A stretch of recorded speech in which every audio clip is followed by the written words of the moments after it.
క్షిపణి ప్రయోగాలు అంటే ఇప్పుడు రకరకాలైనటువంటి దూరపు ప్రాంతాల్లో ఉన్నటువంటి లక్ష్యాల్ని అది షిప్పుల మీద వెళ్ళే వాటిని షిప్పుల మీద నుంచి ధ్వంసం చేయడం, నేల మీద నుంచి షిప్పుల్లో వెళ్ళేదాన్ని ధ్వంసం చేయడం, నేల మీద నుంచి ఆకాశంలో దాన్ని ధ్వంసం చేయడం, లేకపోతే సముద్రంలో నుంచి ఒడ్డున దాన్ని ధ్వంసం చేయడం, సముద్రం నుంచి ఆకాశంలో దాన్ని ధ్వంసం చేయడం, ఇట్లాంటిది చేసేవి క్షిపణులు.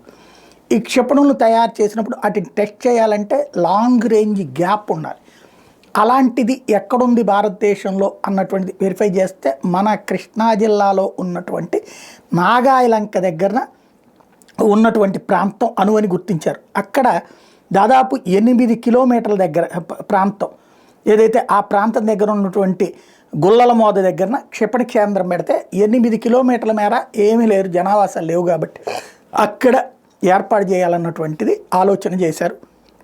విభజన చట్టంలో నాడు పేర్కొన్నారు. ఆ తర్వాత పరిపాలనా భవనం కట్టారు. ఇప్పుడు అది వేగవంతం చేసి అంటే ఇక దాన్ని సీరియస్గా భూమి పూజ చేసేందుకు రంగం సిద్ధం అవుతుంది. మరోసారి మోడీ ప్రభుత్వం అధికారంలోకి వచ్చినటువంటి నేపథ్యంలో, అలాగే రాష్ట్రంలో కూటమి ప్రభుత్వం వచ్చినటువంటి నేపథ్యంలో త్వరలో దానికి నరేంద్ర మోడీని పిలవబోతున్నారు. గత అక్టోబర్లో నరేంద్ర మోడీ నేతృత్వం భద్రతా కమిటీ ఈ క్షిపణి పరీక్షా కేంద్రం ఏర్పాటుకు ఆమోదం తెలిపింది. జగన్ ఉన్నటువంటి సందర్భంలోనే ఈ జనవరిలో అంతకుముందు జగన్ ఉన్న టైంలో ఆమోదం పొందితే ఇది ప్లేస్ చూపెడితే తర్వాత చంద్రబాబు ఉన్న టైంలోనే దానికి ఆమోదం పొందింది. ఇప్పుడు ఆ గొల్లల మోద క్షిపణి కేంద్రాన్ని వర్చువల్గా ప్రారంభించాలన్నటువంటి ప్రణాళిక రూపొందిస్తున్నారు. అయితే స్వయంగా మోడీని ఇక్కడికి రమ్మనమని చెప్పి మరొక వైపున చంద్రబాబు పిలుస్తున్నారు.